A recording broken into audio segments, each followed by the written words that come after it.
Good morning and welcome to your Farm and Home Show. My name is Joanna Coles, and this morning we're visiting with Dr. Edwin Ritchey with the University of Kentucky, Extension Soil Specialist there. You know, one of the things that we always encourage is soil testing. I mean, people probably get tired of hearing us say that, but it's probably the best thing they can do, whether they're a farmer or a homeowner. Couldn't agree more.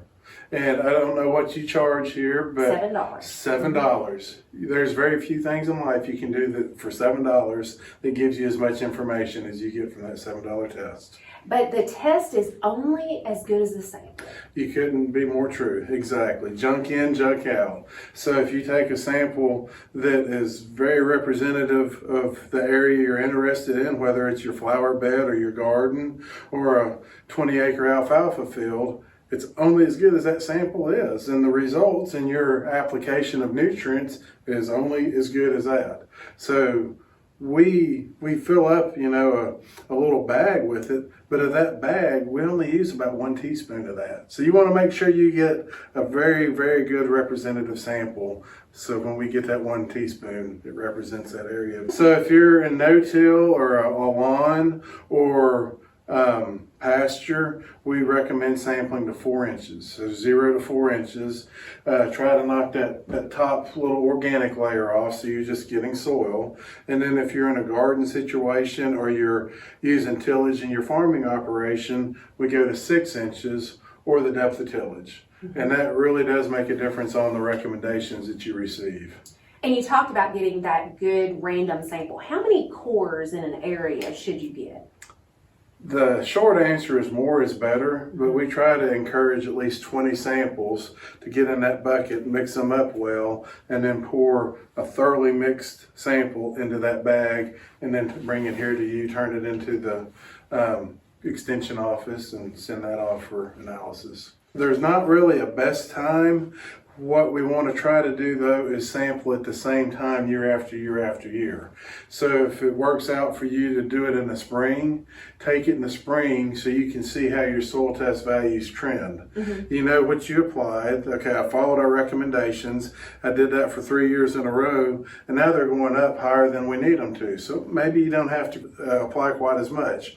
Or I've been following the recommendations for 3 years, and they're going down. So maybe you need to apply a little bit more. So if you do that at the same time each year, you can see where your trend is. But a fall and a spring soil sample can differ a little bit just because of the seasonal fluctuations.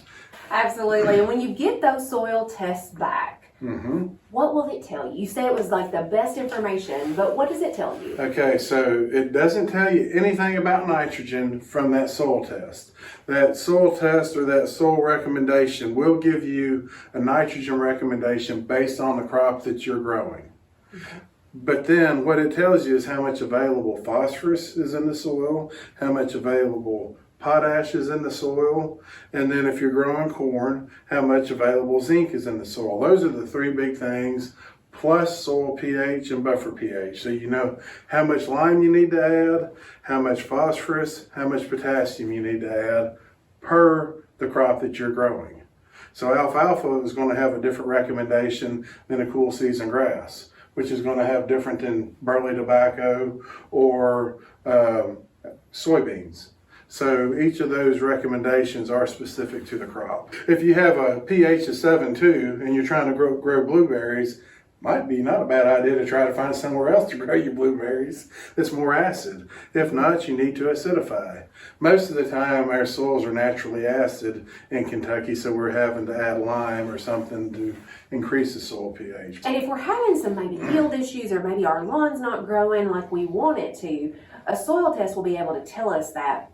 But it's not going to happen overnight. The pH doesn't change just by applying and then tomorrow it's going to be better. Correct. pH, expect a year at the minimum, 2 to 3 years. So apply what we recommend and watch it, see how it's changing. If you take it in the fall and then apply lime and then take it in the spring, which you shouldn't be doing anyway, and your pH is not changing, don't add that recommendation again. Wait a little time. Give lime time is what I try to say. Absolutely. So it's not something that we can change rapidly, but it's definitely a step in the right direction. Yes, ma'am. Thanks for watching and have a great day.